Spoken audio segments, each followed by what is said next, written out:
5 red flags when choosing a beginner telescope. Number 1.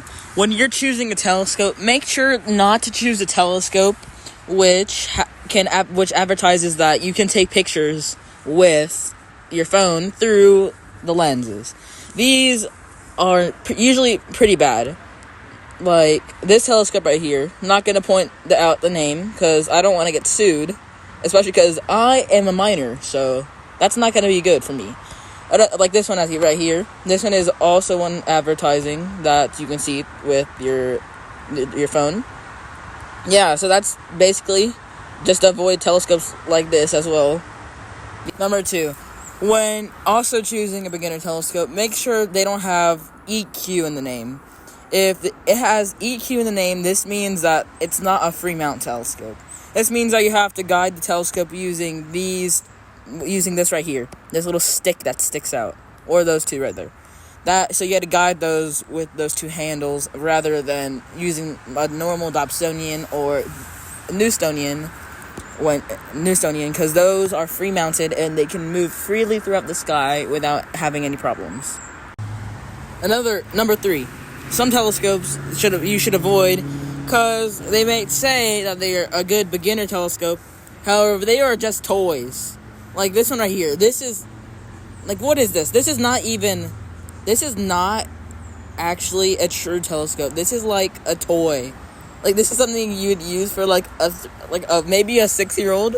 But if you're like a 10-year-old child wanting a good quality beginner telescope, I would recommend you should go check out some possibly Nat Geos or some Celestrons. But please do not buy these telescopes. Like, what? What is this?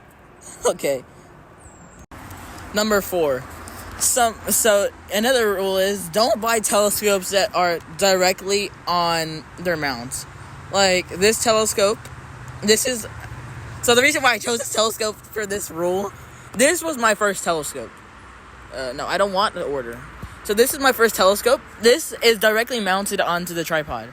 This will snap if it's too tight by accident.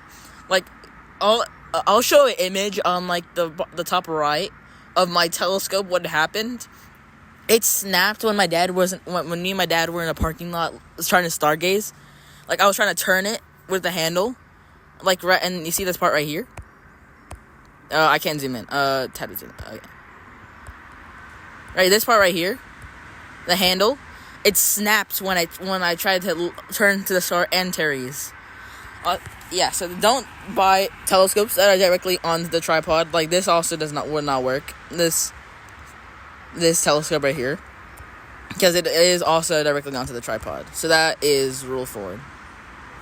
Okay, so rule 5, or the last rule, is that don't buy telescopes that are just off the shelf. Like if you're to go to like Barnes and Noble or Costco or Sam's, don't get a telescope like this.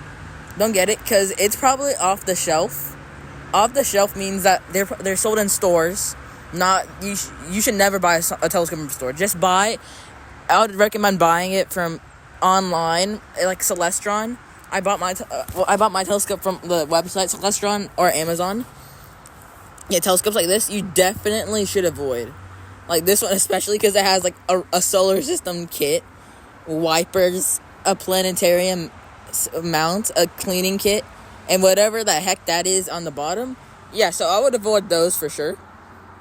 And yeah, no, I don't want to buy that. Don't make me do that. Yeah, so that's what you should avoid. Thanks for tuning in on Stargazer Johnsy, and I'll see you in the next video, which will probably be me stargazing. And subscribe. Please subscribe and turn on notifications. Helps me, and you get good videos like this. Thanks for watching. See you later.